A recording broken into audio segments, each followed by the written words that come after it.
All right, this solo, I went for another melodic type of idea. It's a good thing to do, to have something in mind when you start a solo, a specific melody, and that can be aided by just saying, well, I'm going to go to this part of the neck and see what notes are there and try to play something that sounds solid and sounds melodic. A simple decision like that, where am I putting my hand on the board, has everything to do with the notes that are going to be available to you, and then the collection of those notes creates your melody. So if you're ever stuck, and it happens to us all the time, just go to a different part of the neck and see what comes out. So I began with the chord,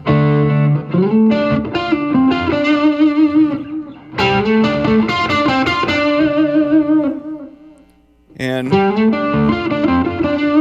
that sound, just the first part of it, for any Albert King fan, or from a half step below, it's just an essential part of his vocabulary. But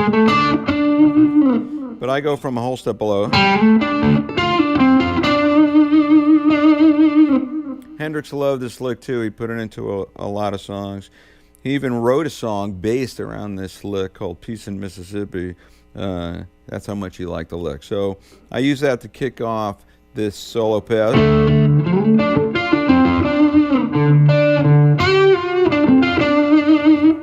So that would be the answering lick.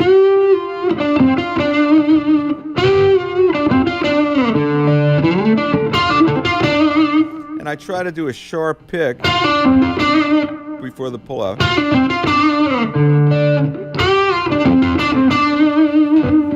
Then I move over to the high E string and I emulate a vocal melody.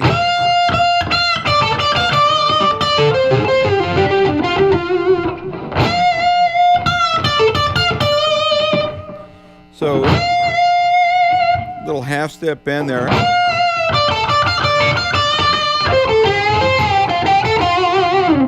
I'm on the middle pickup now, and I'm trying to get a little bit of that.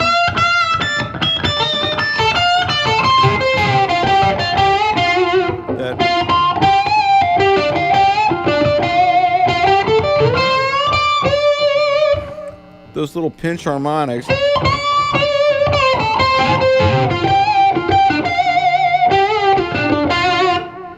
It almost sounds like a different effect, combined with some hybrid picking.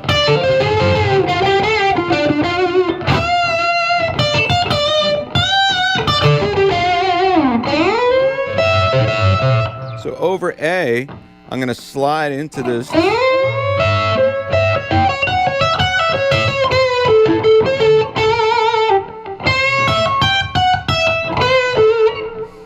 So I'm bending the C up to the C sharp, major third of A. There's my fifth of A. More hybrid picking, going back and forth between the B and the high E string. And I like that sound too. I have a pre-bent C up to the C sharp, and I hold that bend the whole time. But then I'm going to pick it and then pre-bend from 1 fret lower as a way to get back to my root note. And then over the G, I did a tremolo picked.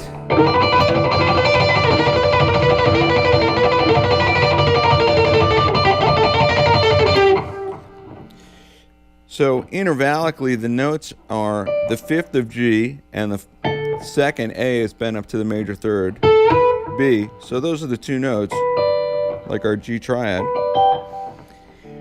But the way I pick it,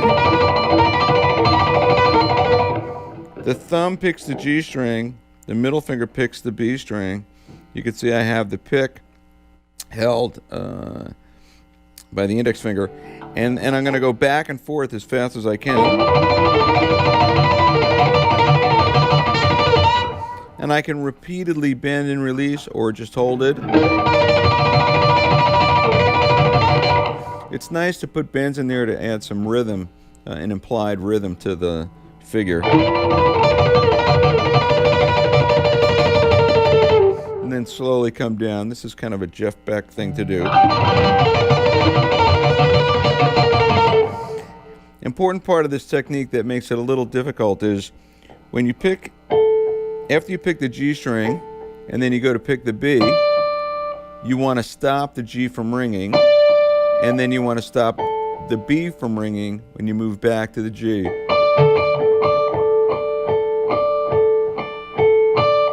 So I'm not hearing the two notes ring into each other. The notes stay separated, and then it's going to make the fast tremolo picking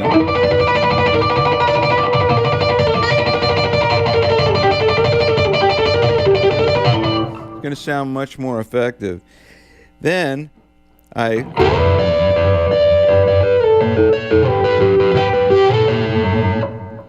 used a technique that was used in the first solo, just using two-note pairs based on the triads of the chords B minor to A to G, back to A. And then I brought that theme back in again, the idea of motifs, motivic development. So because I had played that the first time, when I go back to it, it sounds familiar, and you say, oh, okay, there's that theme.